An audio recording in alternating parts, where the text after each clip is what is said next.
इस सवाल नंबर 70 को देखिए। ये सवाल नंबर 70 कहाँ से लिया हुआ है? ये लिया हुआ है आपकी यूनिट नंबर 4 से। जी हाँ, हम बात कर रहे हैं आपके आरपीएससी सिलेबस के अकॉर्डिंग। आपका जो पेपर नंबर फर्स्ट है उसकी यूनिट नंबर 4 के अंदर आपको पढ़ना होता है एक चीज़ के बारे में, वो क्या है? इंटेलिजेंस। लेकिन क्या केवल आपको इंटेलिजेंस की एक ही थ्योरीज पढ़नी है? नहीं, आपको मिनिमम कम से कम 8 से 10 थ्योरीज पढ़ के जानी है इस बुद्धि के मॉडल, इंटेलिजेंस के मॉडल के बारे में। अब यहाँ पर देखिए सवाल क्या बोल रहा है। इन the PASS model of intelligence, आप सभी को मालूम होगा किसके द्वारा इसको दिया गया है। Mainly 4 elements of intelligence are included. केवल 4 मॉडल्स को या 4 एलिमेंट को या 4 तत्वों को यहाँ पर सम्मिलित किया गया है। अब क्या बोल रहे हैं, आरपीएससी थोड़ा सा स्मार्ट हो गया है। उसने केवल आपको इसका फुल फॉर्म नहीं पूछा, उसने एड ऑन करके आपसे पूछा है। यहाँ पर क्या पूछ रहा है वो देखिए। वर्तमान शोधों में एक और तत्व जोड़ा गया है, यानी रीसेंट रिसर्च के अंदर, या one more element of intelligence is added in recent researches is. अब इनमें से कौन सा है वो आपको फाइंड आउट करना है। क्या वहाँ पर वो ऑप्टिमिज्म है? क्या वहाँ पर आपका सेल्फ मोटिवेशन है? क्या वहाँ पर नॉलेज है? क्या वहाँ पर मेमोरी प्रोसेसिंग है? और आपको मालूम है यहाँ तो आपने जाना ही नहीं है। क्या यहाँ पर आशावादिता है? क्या आत्म अभिप्रेरणा है? क्या स्मृति संसाधन है? या फिर यहाँ पर ज्ञान की बात होगी?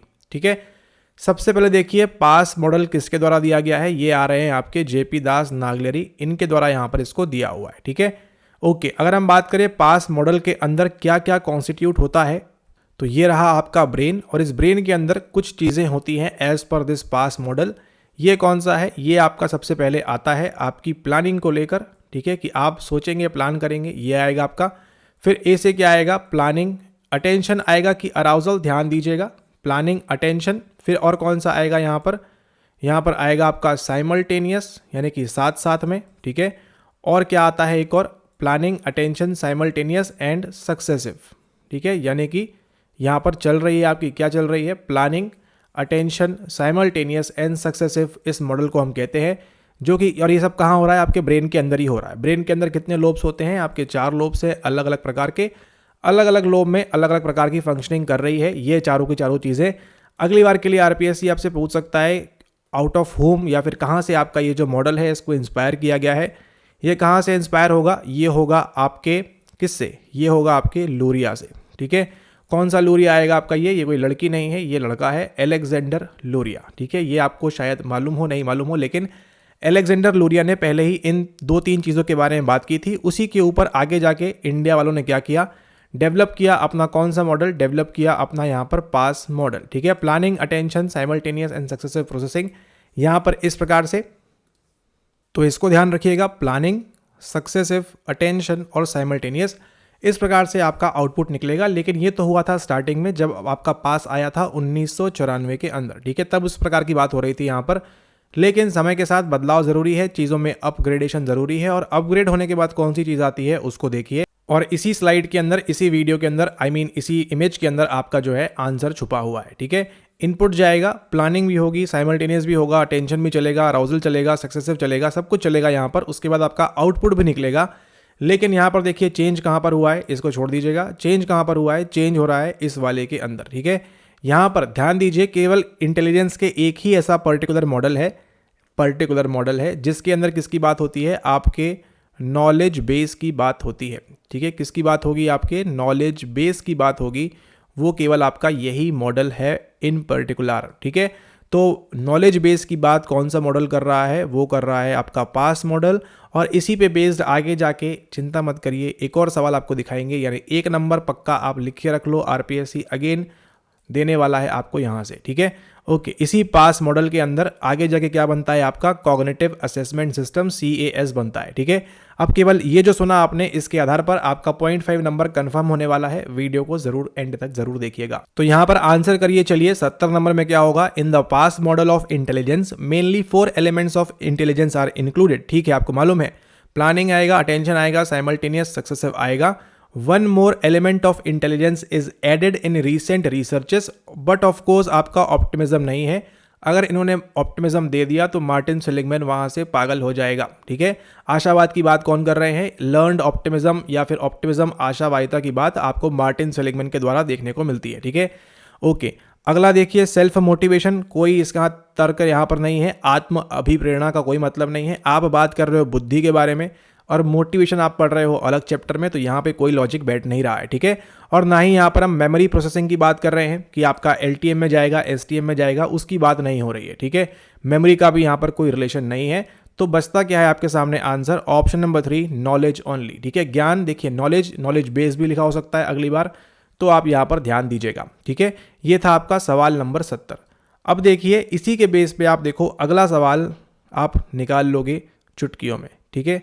चुटकियों में मतलब चुटकियों में आपका जो है अगला आंसर निकल रहा है, देखिए कैसे।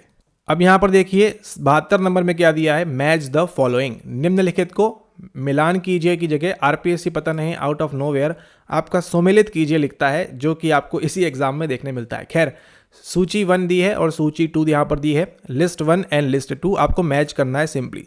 सबसे पहले देखिए थर्स्टन हिंदी में सही लिखा हुआ है। अचंभित करने वाली बात यहाँ पर यह है कि यहाँ पर, ठीक है, करोल लिखा हुआ है, करोल बाग हो सकता है यहाँ पे, यहाँ केरल लिखा हुआ है, यहाँ दास एवं नागलेरी आपने अभी अभी ये नाम सुना था।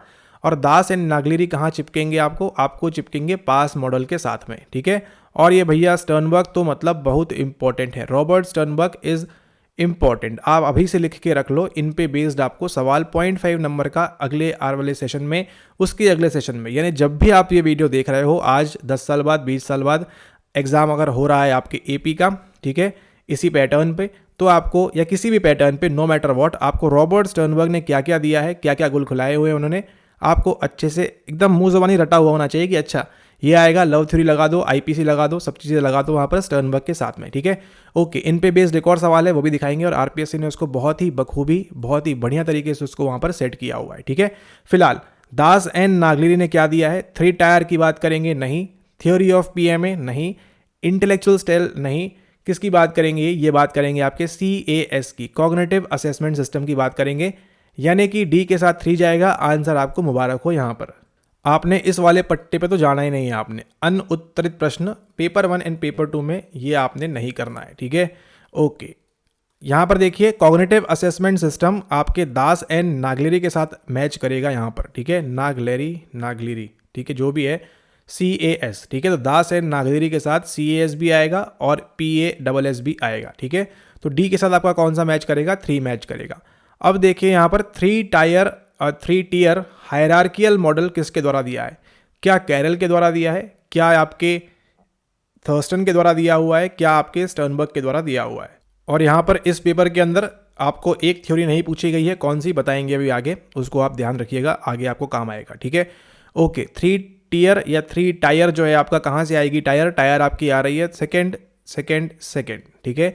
यानी 3 टायर हायरार्कियल मॉडल किसके द्वारा दिया है, आपको करोल बाग के द्वारा, यानी कैटल हॉर्न कैरल वो जो चलेगा आपका यहाँ पर, उसके द्वारा आपको दिया हुआ है। ये कैरल की बात कर रहे हैं, 3 टियर हायरार्कियल मॉडल आपका कैरल के साथ जाएगा, ध्यान दीजिएगा, ठीक है। अब B के साथ देखिए theory of primary mental abilities, मुख्य मानसिक क्षमताओं का सिद्धांत, जो किसके द्वारा दिया गया है आपको यहाँ पर थर्स्टन के द्वारा दिया हुआ है, ठीक है। Thurston theory of primary mental abilities, ये आपको ध्यान रखना है, ये भी इंपॉर्टेंट रहेगा, ठीक है। ओके, तो जब आपको देखिए केवल एक सिंपल से कंसेप्ट समझ के आपका आंसर निकल रहा है 0.5, तो आप ज़्यादा दिमाग क्यों लगाएंगे, फटाफट अगले सवाल की ओर बढ़ जाएंगे, ठीक है। लेकिन फिलहाल यहाँ लर्निंग ले रहे हैं, तो D के साथ 3 जाएगा, C के साथ आपका 4 जाएगा, ठीक है। इंटेलेक्चुअल स्टाइल की जो बात है वो कौन कर रहे हैं, इंटेलेक्चुअल स्टाइल की बात आपके यहाँ पर स्टर्नबर्ग कर रहे हैं, ठीक है। क्या ये JP स्टर्नबर्ग है, नहीं, किनका नाम है इनका यहाँ पर, इनका नाम है रॉबर्ट स्टर्नबर्ग के रूप में, ठीक है। यहाँ पे सही आंसर कौन सा होता है आपका ऑप्शन नंबर 3। आई होप आपको इसके अंदर कोई भी डाउट नहीं होगा। ये रही आपकी unit number 4 human abilities and personality. यहाँ पर आप देख रहे हो थ्योरीज ऑफ इंटेलिजेंस के बारे में, स्पीयरमन, थर्स्टन, ये है सही स्पेलिंग थर्स्टन की, आपके गिलफर्ड, काटेल, स्टर्नबर्ग, जेनसन, गार्डनर। क्या आपको कहीं यहाँ दिख रहा है कैरल के बारे में, कारेल के बारे में नहीं दिख रहा है, फिर भी आपको पूछा हुआ है, ठीक है। क्या आपको यहाँ पर कहीं भी दिखा, किसके बारे में, क्या नाम था वो, JP दास एंड वो दिखा आपको कहीं पर, यहाँ पर नहीं दिखा, फिर भी यहाँ पर पूछा हुआ है, ठीक है। तो केवल इतने में ही अपने आप को सम्मिलित या सुमेलित नहीं करना है आपने, इसके ऊपर भी जाकर आपने लर्निंग लेनी है। और आप PYQ वीडियोस देख रहे हो तो फिर तो दिक्कत वाली कोई बात है नहीं, ठीक है। अगला देखिए गार्डनर का दिया हुआ है, in Gardner's view effective counselling psychologist and managers would likely to be high in which type of intelligence. Gardner के मतानुसार प्रभावी परामर्श मनोवैज्ञानिक एवं प्रबंधक में खालिस्तान उच्च होने की संभावना है। ठीक है, कौन सी होगी यहाँ पर? Verbal linguistic, visual spatial, interpersonal, intrapersonal, कौन सी होगी? इसमें सिंपल सा आंसर है आपका चाहिए इंटरपर्सनल। ठीक है, क्योंकि काउंसलिंग साइकोलॉजिस्ट और मैनेजर को क्या चाहिए आपको यहाँ पर? आपको चाहिए कि वो एक व्यक्ति दूसरे व्यक्ति के साथ सुमिलित हो जाए प्रॉपरली और बात कर ले प्रॉपरली। ठीक है, तो ये आपको यहाँ पर ध्यान रखना है। इसके लिए कौन सा चाहिए आपको? आपको चाहिए यहाँ पर इंटरपर्सनल। तो जब यहाँ पर आपको इंटरपर्सनल पूछा हुआ है तो आपको आगे ध्यान रखिए, पूछेंगे आपसे अगली बार कैसा सवाल बनाएगा वो 25-26 में, कि आपको क्या पूछा जाएगा यहाँ पर कि आपको गार्डनर ने इनको दिया है, इनमें से कौन सा गलत है? Which of the following is not a intelligence given by Gardner. ठीक है, तो आपको ध्यान रखना है सारे के सारे 8-9 जितने भी दिए हैं, नेचुरल, एग्जिस्टेंशियल, सारे के सारे आपको जो है इंटेलिजेंस इनके याद होने चाहिए। उनको आपने प्रॉपरली याद रखना है ताकि आप सवाल वहाँ पर गलत ना करें। ठीक है, ओके। अब यहाँ देखिए एक और इंटरेस्टिंग सवाल कहाँ गया वो, ये देखो, ये देखो, ये आपका लूरिया है यहाँ पर देखिए ये सवाल। ठीक है, सवाल नंबर 65 में क्या बोल रहा है? स्टर्नबर्ग के अनुसार, बोला था ना आपको 1 नंबर तो स्टर्नबर्ग भैया लेके ही जाएंगे आपसे। ठीक है, स्टर्नबर्ग के अनुसार बुक स्मार्ट किस प्रकार की बुद्धि के अंतर्गत बात करने का दूसरा तरीका है? According to Sternberg, book smarts is another way of talking about which kind of intelligence. ठीक है, 4 ऑप्शन दिए हैं आपको, एनालिटिकल, क्रिएटिव, प्रैक्टिकल और इमोशनल इंटेलिजेंस। ठीक है, ये ACP दी हुई है आपको, ACP। ठीक है, ACP का जो मॉडल है इसी को आप क्या बोलते हैं? 3 टियर हायरार्कियल मॉडल। नहीं, इसको नहीं बोलते हैं, वो तो कैरल का था आपका, लेकिन इनका भी जो है ट्रायआर्किक बोलते हैं। ओके, 3 टियर नहीं, इसको क्या बोलते हैं? आपका ट्रायआर्किक थ्योरी ऑफ इंटेलिजेंस। इस प्रकार से काम करती है। ठीक है, प्रैक्टिकल आ जाएगा, एनालिटिकल आ जाएगा और क्रिएटिव आपका यहाँ पर आ जाएगा। ठीक है, तो इसमें सही आंसर कौन सा होगा? फर्स्ट होगा, सेकंड होगा, थर्ड होगा? इसको आप ज़रूर देखें क्या होने वाला है इसका आंसर। अच्छा सवाल है ये, क्योंकि आपने देखा होगा इसके पहले अगर आपने कोई अन्य पेपर लगाए हुए हैं या पुराना पेपर आपने देखा हुआ है, नेट आपने अगर क्लियर किया हुआ है, तो आप देखिए हमेशा आपको क्या पूछता है? सवाल आपको पूछता है स्ट्रीट स्मार्ट्स के बारे में। ठीक है, किनको स्ट्रीट स्मार्ट कहेंगे?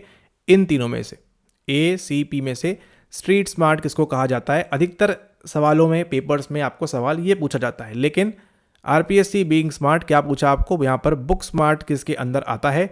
और आपको आंसर करना है इन तीनों में से किस में होगा। तो बट ऑब्वियस ही बात है, जहाँ पर स्ट्रीट स्मार्ट की बात करेंगे वहाँ पर बुक स्मार्ट तो आएंगे नहीं, तो आपको आइडेंटिफाई करना है इनमें से कि कौन सा नहीं आएगा। विश्लेषणात्मक बुद्धि, सृजनात्मक बुद्धि और व्यवहारिक बुद्धि। अब यहाँ पर देखो एक और कॉन्सेप्ट दिया हुआ आपको सामवेगिक बुद्धि का, यानी कि इमोशनल इंटेलिजेंस का। और जिन लोगों को ये लगता है कि अगर सिलेबस में दिया है उतना ही पढ़ना होता है, उसके अलावा कुछ नहीं पढ़ना होता है, तो आपको मुबारक हो, आप दे रहे हो यहाँ पर ये वाली एग्जामिनेशन। ठीक है, ओके। यहाँ पर देखो कहीं भी आपको समझ में आ रहा है क्या? यहाँ पर कहीं भी आपको दिख रहा है क्या? किसके बारे में आपको दिख रहा है? इमोशनल इंटेलिजेंस के बारे में। ठीक है, कहीं भी आपको दिख रहा है क्या? जेनसन नहीं, गार्डनर नहीं, स्टर्नबर्ग नहीं, काटेल नहीं, गिलफोर्ड नहीं, थर्स्टन नहीं, स्पीयरमैन नहीं। मेजरमेंट की बात कर रहे हैं तो यहाँ पर है ना, यहाँ पर देखो कहीं भी आपको ये नाम नहीं दिखेगा, गोलमैन का नाम नहीं दिखेगा आपको, यहाँ कहीं भी आपको सालोवे एंड मेयर का नाम नहीं दिखेगा। लेकिन अचंभित करने वाली बात है, 1.5 नंबर आपको यहाँ से भी पूछा हुआ है। ठीक है, तो अपने आप को कन्फाइन यहाँ तक ना करें आप कि केवल आपने इतना पढ़ना है। इतना तो पढ़ना आपके लिए मस्ट है, इतना तो मतलब आपके लिए ज़रूरी है, लेकिन उसके ऊपर भी OTT ओवर द टॉप जाके भी आपको पढ़ना है। इस बात को भी आप यहाँ पर भली भांति ध्यान रखें। ठीक है, और ये तो केवल एक यूनिट है, ऐसा नहीं है। हर यूनिट के अंदर, चाहे 5th हो, चाहे पेपर नंबर 1st हो, चाहे पेपर नंबर 2nd हो, प्रत्येक यूनिट के अंदर सेम चीज़ ही रिपीट कर रहा है। कौन? RPSC। तो आपको भी ध्यान रखना है, आपको भी बुक स्मार्ट नहीं बनना, आपको भी स्ट्रीट स्मार्ट बनना है, और पर्टिकुलर तरीके से अच्छे से आपने जो है प्रिपरेशन करनी है इस प्रकार के सवालों के लिए। ठीक है, तो यहाँ पर हमने किए आज आपके यूनिट नंबर 4 के कुछ सवाल। और यहाँ पर देखिए, the new Freudian theorist proposed that people life are dominated by search for ways to overcome feelings of inferiority and inadequacy। नव फ्रॉइडवादी सिद्धांतवादी ने प्रस्तावित किया कि व्यक्ति का जीवन हीनता एवं अपर्याप्तता के भावों की पूर्ति के लिए प्रयासों की खोज द्वारा निर्धारित होता है। ऑप्शंस कौन कौन से दिए हैं? Carl Jung, Adler, Carl Rogers और आपके बंडूरा यहाँ पर। तो यहाँ पर देखिए सिंपल सा आंसर आपको निकल जाएगा। यहाँ पर आपको केवल ये मालूम होना चाहिए कि इनमें से कौन से न्यू फ्रॉइडियन या नए फ्रॉइडवादी लोग थे। ठीक है, केवल अगर आपको इतना मालूम होगा तो भी आप इस प्रकार के सवालों को बड़े आसानी से आप निकाल लोगे। ठीक है, क्या बोल रहे हैं देखिए, People's lives are dominated by search for ways to overcome feelings of inferiority and inadequacy. अपर्याप्तता, जीवनहीनता, इनकी जो बात है, क्या कार्ल रोजर्स बात करेंगे? क्या उनके पास इतना समय है इन्फीरियरिटी की बात करने का और इनएडिकेसी की बात करने का? वो तो किस में बिजी है अपनी, वो ये बिजी हैं कि भैया सेल्फ एक्चुअलाइज हो जाओ, आगे की तरफ बढ़ो, ये सब काम छोड़ दो, ठीक है। उसके बाद देखिए बंडूरा बात करेंगे क्या, एल्बर्ट बंडूरा बात करेंगे क्या? वहाँ पर इसकी बात भी नहीं होगी, वो अपनी बिजी है SCT थ्योरी के अंदर, ठीक है। वो अपना बिजी है SE के अंदर, वो अपना बिजी है आपके RD के अंदर, ठीक है। तो ये सब काम वहाँ पर ये हो रहा है, तो ना तो इनके पास आंसर होगा ना तो इनके पास आंसर होगा, ठीक है। अब आपके कौन बच जाते हैं? कार्ल जंग और आपके अल्फ्रेड एडलर, ठीक है। अगर आपको कहानी याद होगी तो यहाँ पर देखिए न्यू फ्रॉइडियन तो बोल रहे हैं, लेकिन आपको ध्यान रखना है सिगमंड फ्रॉइड, कार्ल युंग या जंग और अल्फ्रेड एडलर क्या थे? ये एक दूसरे के क्या थे? तीनों के तीनों यहाँ पर कॉन्टेम्प्ररी थे। कॉन्टेम्प्ररी यानी मतलब क्या होता है? उनका देश काल वातावरण एक जैसा ही था, ठीक है। मतलब जब ये काम कर रहे थे उसके 15-20 साल ऊपर नीचे ये भी काम कर रहे थे एंड देन ये भी काम कर रहे थे, ठीक है। तो सिगमंड फ्रॉइड, कार्ल युंग और अल्फ्रेड एडलर क्या थे?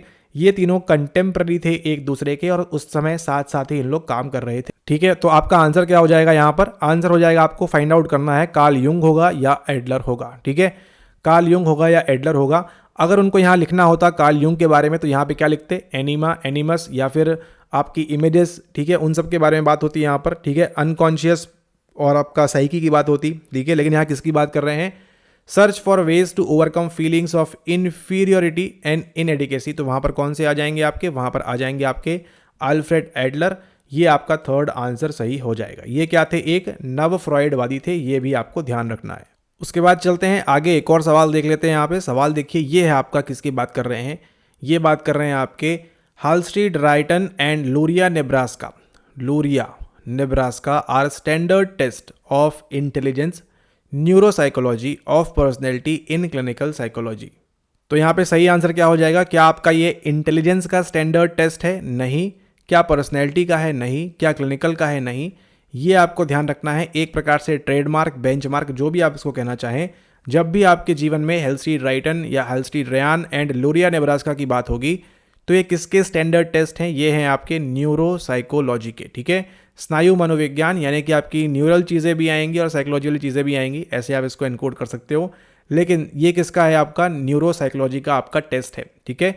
और ये स्टैंडर्डाइज्ड है, मानकीकृत परीक्षण है आपका हालस्ट्रीड रेयान, ठीक है। तो क्या आप do you know about Luria Nebraska neuropsychological battery, आप किस पे टिक करोगे? यस या नो? आप करोगे यस पे, क्योंकि आपको पता है कि ये कौन सी काम करेगा? ये काम करेगा आपका न्यूरोसाइकोलॉजिकल टेस्ट के लिए, ठीक है।